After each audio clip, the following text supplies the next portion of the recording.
Começar com essa informação do ex-presidente Bolsonaro recebendo mais de 30 milhões de reais num período de um ano, entre março de 2023 a fevereiro de 2024. Informações do COAF, segundo a análise realizada pela Polícia Federal no âmbito do inquérito que apura a suspeita de coação no processo contra a trama golpista. E aí lá tem operações financeiras com suspeitas de serem ocorrências de lavagem de dinheiro e outros ilícitos. Nessa conta tem muito dinheiro também que veio daquelas doações, de apoiadores ao ex-presidente, Eliane? É aquela coisa, 17 milhões de reais, ou seja, é de uma ingenuidade, assim, que a gente tem até pena, as pessoas doarem dinheiro nessa quantidade para o Jair Bolsonaro, quando tanta gente nesse Brasil precisa de comida, precisa de roupa, precisa de calor, precisa de casa, assim, isso já é um fato, assim, muito, eu acho que é um fato, assim, muito doído, de saber que as pessoas são tão ingênuas a esse ponto, mas o fato é que é uma movimentação que o COAF diz que é atípica, e eu acho que é muito, muito, muito atípica, de 30 milhões de reais num único ano, é assim, vamos dizer assim, inexplicável, O Jair Bolsonaro tem lá a aposentadoria dele como militar, tem possivelmente algum tipo de aposentadoria como deputado, como salário lá de ex-presidente e tal, mas 30 milhões de reais em um ano, vamos combinar que é acima de qualquer padrão, e tem mais, tem um efeito político, um efeito de marketing negativo muito forte, porque o Jair Bolsonaro fez toda a imagem dele pública na base do homem muito simples, gente como a gente.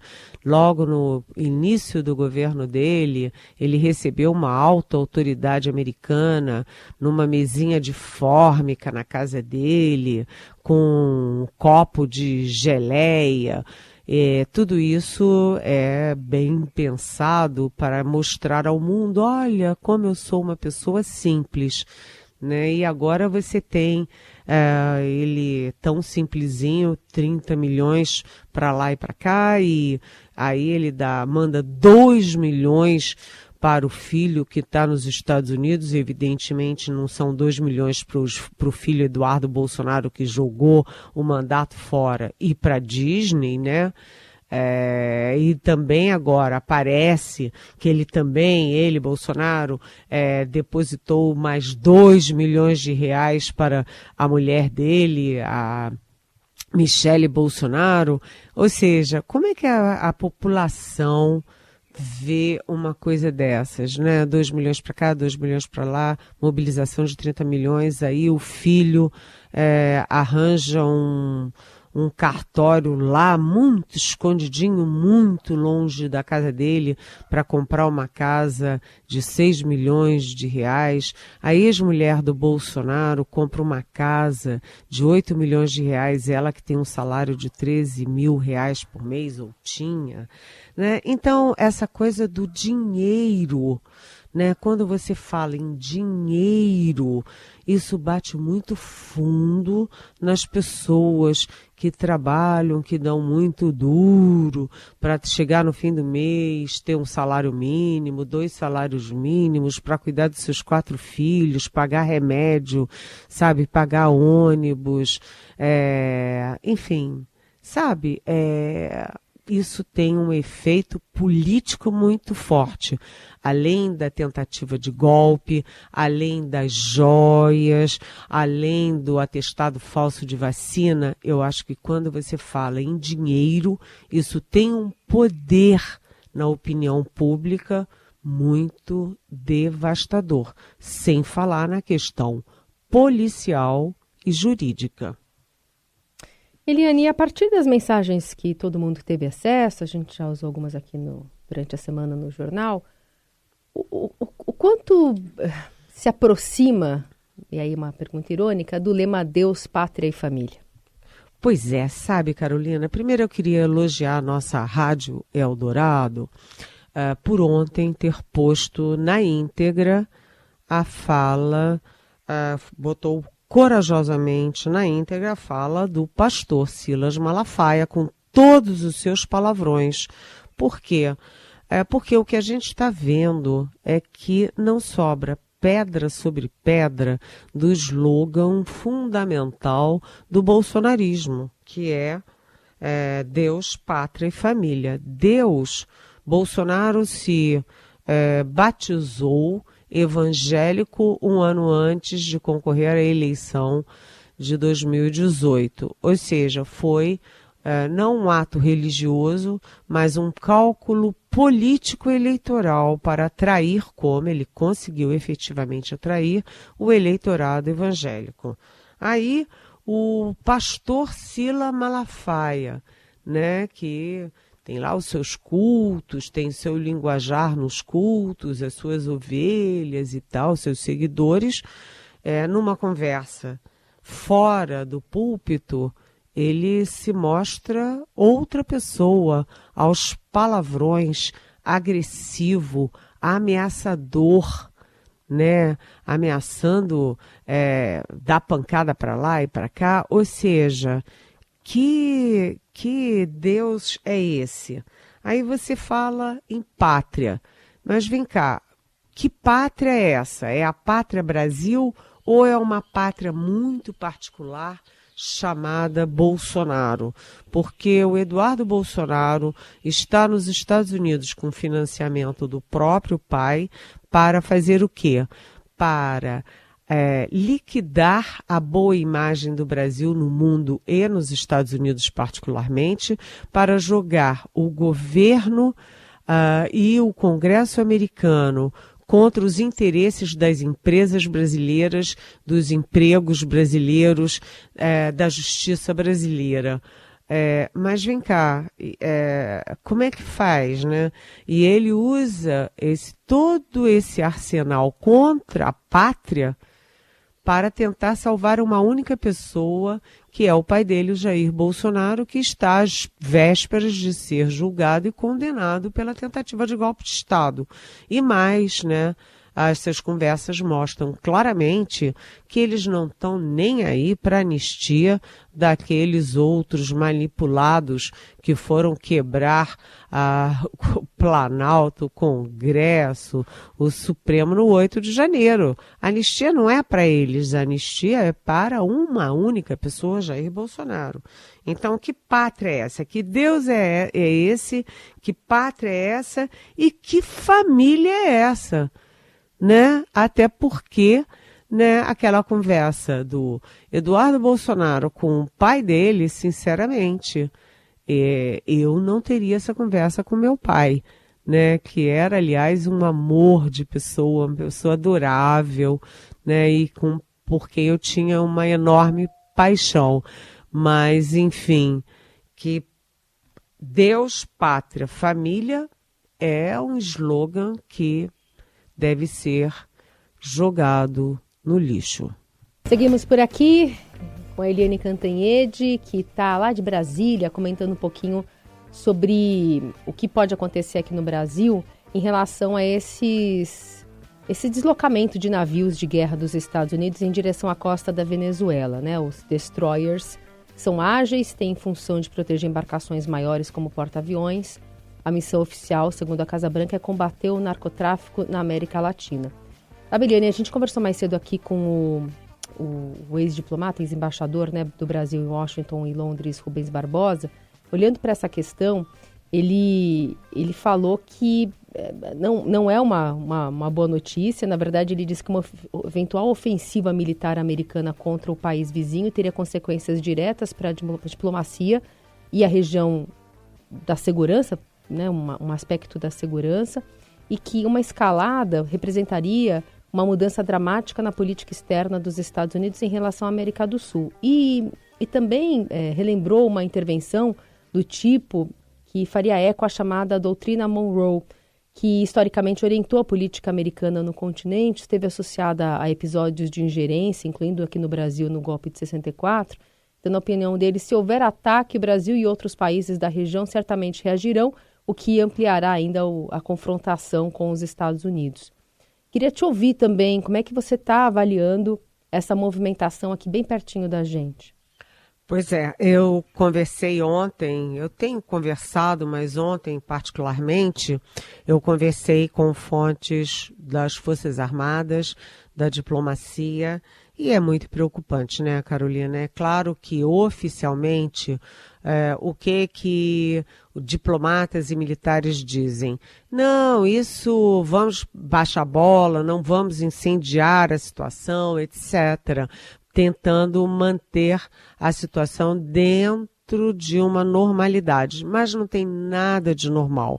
A última vez que você teve operações militares, né, frotas militares americanas aqui na América do Sul, foi nos anos 2000, quando os Estados Unidos fizeram com a Colômbia o Plano Colômbia contra o narcotráfico. Mas aquela foi uma operação negociada entre Estados Unidos e governo da Colômbia com apoio internacional. Dessa vez o que você tem é os Estados Unidos botando navios de guerra nas costas ali da Venezuela, em água internacional sim, mas nas costas da Venezuela. E isso é de uma gravidade enorme, porque não é uma ameaça só à Venezuela, é uma ameaça à região, à América do Sul. E num momento em que o Trump já tem apoio da Argentina, já tem apoio do Paraguai e está fazendo uma guerra de pressões, uma guerra diplomática, uma guerra jurídica contra o Brasil. Né? Então, é grave e ontem o presidente Lula embarcou para a capital da Colômbia, porque tem hoje uma reunião da cúpula dos países amazônicos. Essa reunião estava marcada há bastante tempo e tem como pauta oficial a pauta da COP30 dos interesses amazônicos na COP30. Mas é claro que neste momento de tensão, o Donald Trump, por causa das tarifas, por causa dos navios e também por causa daquele avião sem bandeira e sem cor que pousou no Rio Grande do Sul trazendo agentes da CIA, da CIA, né? Tudo isso vai ser discutido a portas fechadas entre os presidentes dos países amazônicos. Então, é tudo muito tenso e mais... Né, o governo brasileiro, né, ontem tive acesso também ao documento do Ministério da Defesa, um documento de apenas 3 linhas, suspendendo, adiando, na palavra deles, quando eu falei cancelaram, não, foi adiado, não é cancelamento, é adiamento das operações conjuntas de Exército, Marinha e Aeronáutica com as 3 forças americanas. Essas operações que são da tradição e são da rotina da cooperação militar do Brasil e Estados Unidos estão suspensas, estão adiadas. Então, esse adiamento, entre aspas, significa também um adiamento real nas relações diplomáticas entre o Brasil e os Estados Unidos. Ou seja, é uma demonstração de que se o Trump não quer papo com o Brasil não quer operação militar com os Estados Unidos. Carolina e ouvintes, nós menosprezamos a capacidade de Jair Bolsonaro se eleger em 2018, nós menosprezamos a capacidade de Jair Bolsonaro de articular um golpe de Estado dentro do Brasil para impedir a posse do Lula, nós nem pensamos na hipótese de uma operação para matar o Lula, né? E nós também menosprezamos a ida de Eduardo Bolsonaro para os Estados Unidos, achando que não ia dar em nada, que os jornalistas brasileiros nos Estados Unidos diziam que o Trump não dá a menor bola para a família, para o Bolsonaro, para o Eduardo Bolsonaro, e a gente teve todo esse efeito dramático contra o Brasil.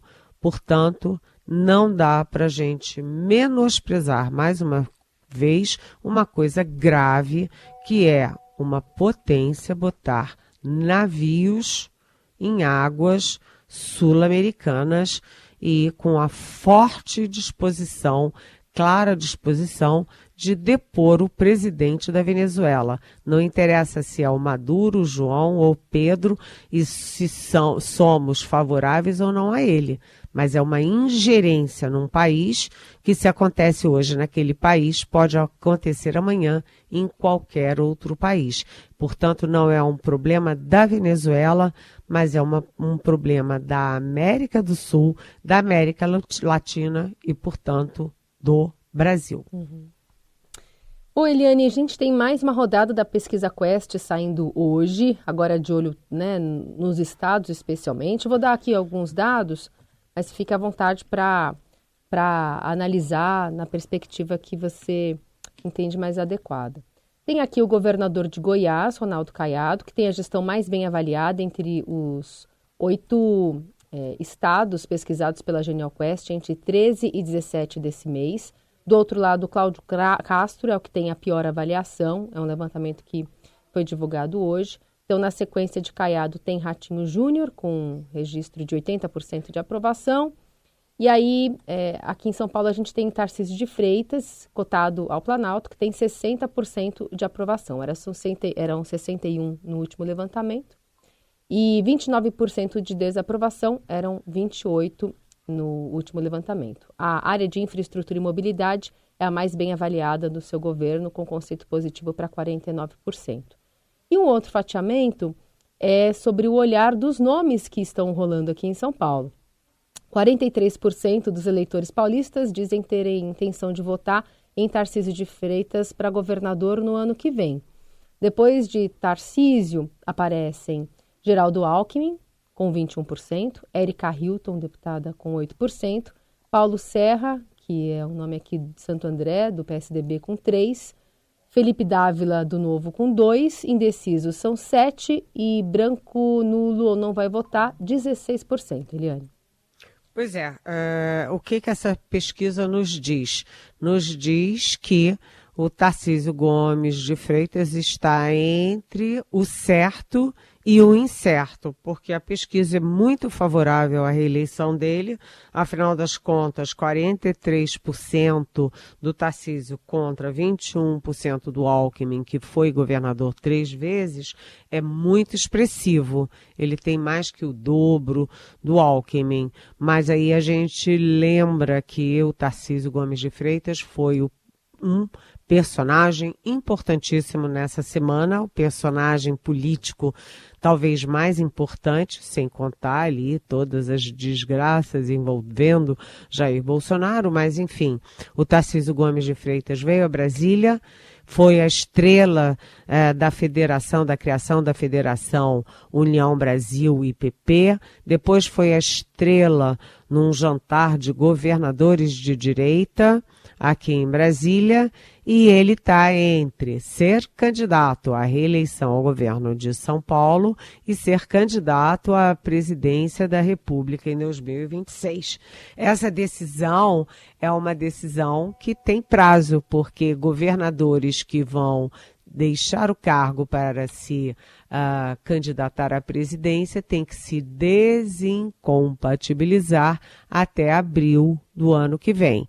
Portanto, o tempo está correndo contra ou a favor do Tarcísio Gomes de Freitas, que tem uma situação confortável para a reeleição em São Paulo, mas que está se tornando cada vez mais, vai ficando evidente para o mundo político em Brasília, de que tudo caminha para uma candidatura consensual do Tarcísio Gomes de Freitas como o nome da direita em 2026.